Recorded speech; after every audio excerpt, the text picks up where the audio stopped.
Hi guys, so I'm here working on a client's case and I came across something which I believe is quite interesting and it's something I believe that we should discuss. So let's talk about an important topic in property law, the equitable presumption of a tenancy in common. If you're investing in real estate, especially with others, this is something you'll want to pay very close attention to because it can impact who owns what share of the property, especially when joint tenancy is involved. So in common law, there's this concept of joint tenancy where property is jointly owned, and if one joint tenant dies, then the surviving owner will automatically inherit the entire property. However, we also have the concept of equity, which usually steps in to kind of ensure that things are fair. And for that reason, tenancy in common is usually preferred. And this is because it's considered more certain and equal, meaning each owner's share can be passed on according to their will rather than automatically to a co-owner. And therefore, there are certain circumstances where equity will presume that a tenancy in common exists, regardless of whether on paper your transaction is listed as a joint tenancy. And I'm going to tell you the four main circumstances in which this is done. So the first one is where you have unequal purchasing contributions. So for instance, if two or more persons purchase property together, but they contribute different amounts in the purchase price, say the property is $100,000, one person contributes $75,000 and the other contributes like $25,000. Equity will assume that each person owns a share of what they contribute. So the person who contributed 75,000 of the 100,000, that person will own 75%, whereas the other person will own 25%.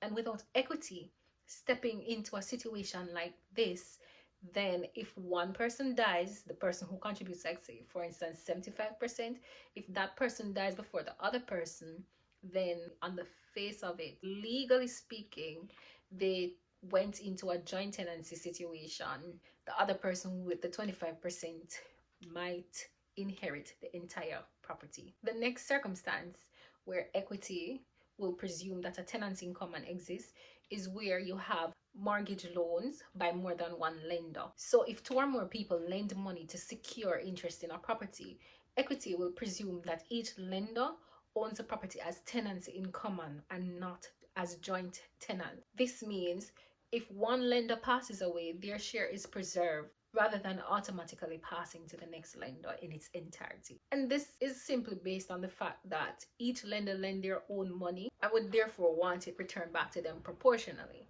right? The next situation is where business partners buy property as part of their business.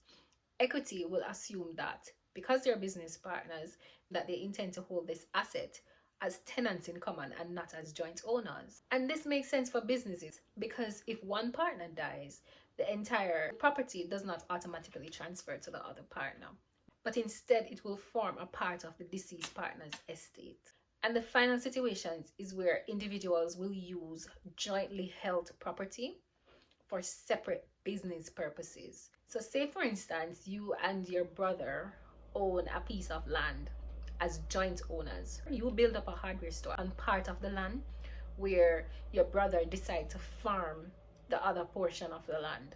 So that is a case where equity will presume that a tenancy in common exists, even though on the title it says that you and your brother are joint owners. And you might ask, Arna, why are you telling me all of this legal mumbo jumbo, right? This is very important, guys, because what it means is that if you're not clear on your intentions and don't properly document your agreement, the law might assume something different from what you intended, especially when it comes to real estate transactions.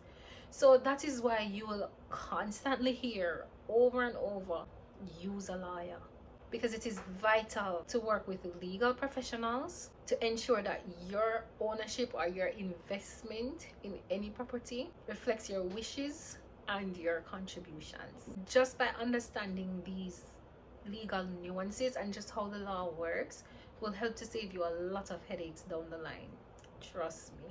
When it comes to property transactions, real estate, these are big investments. It's just like, if you're going to the bank to get a mortgage, the bank is going to ensure that you have house insurance and all of these things.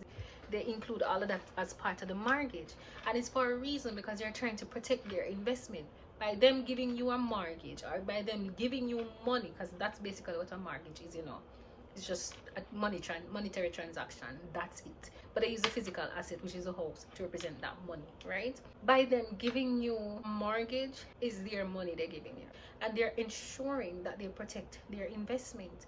And this is why I will always encourage first time homeowners, or if you're buying property for the first time, sometimes it's better off just going to the bank and get the mortgage, because one thing's for certain, the bank is going to do their due diligence to ensure that every T is crossed, every I is dot, because as I said, they're protecting your investment. But in the end, this helps protect you too, which is usually a win-win situation for everybody.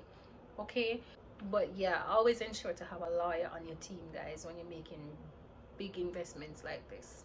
All right, that's it for now, and I hope you find the information useful. You can always message me if you have questions and let me know your thoughts. Thank you. Have a good day, guys. Bye.